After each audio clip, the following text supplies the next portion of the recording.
Now, the other great thing about Christianity is it answers why is there suffering. And one of the key questions that a lot of Christians can't even answer because they haven't thought it through, really. If your God is a God of love, why is there so much suffering in the world? Isn't that a typical Christian objection that we receive all the time? Our answer is God uses suffering to bring about positive changes. If we look at life, if we look at ourselves through God's eyes, if we view things biblically, then we can see that God is trying to do something. We might not know what it is, but we trust Him, and God will always bring something good out of it. God uses suffering to teach us.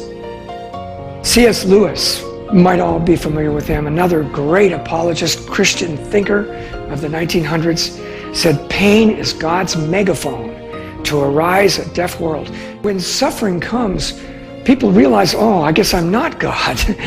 And then they cry out to God, and there He is to answer. All of you would have examples in your own life. I'll just tell you real quickly. Mine, at 30 years of age, self-made man, I was a proud guy. I thought I was going to be a rock star, right?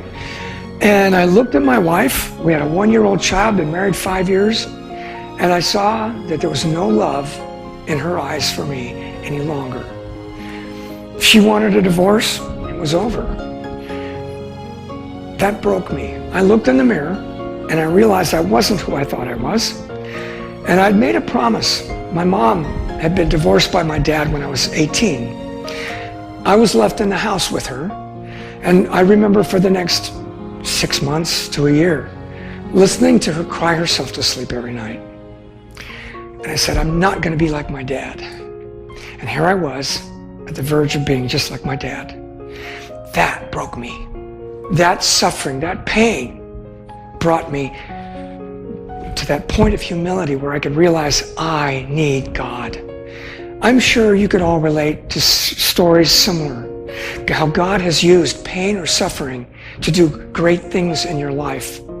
Christianity helps us find meaning and comfort in the midst of pain that could not be immediately relieved or understood. It'll give us this peace that passes understanding. Fact is, in bold letters, Christians can live victoriously in the midst of pain, disappointment, and apparent failure. I don't know how many of you might be familiar with Joni Eareckson Tada.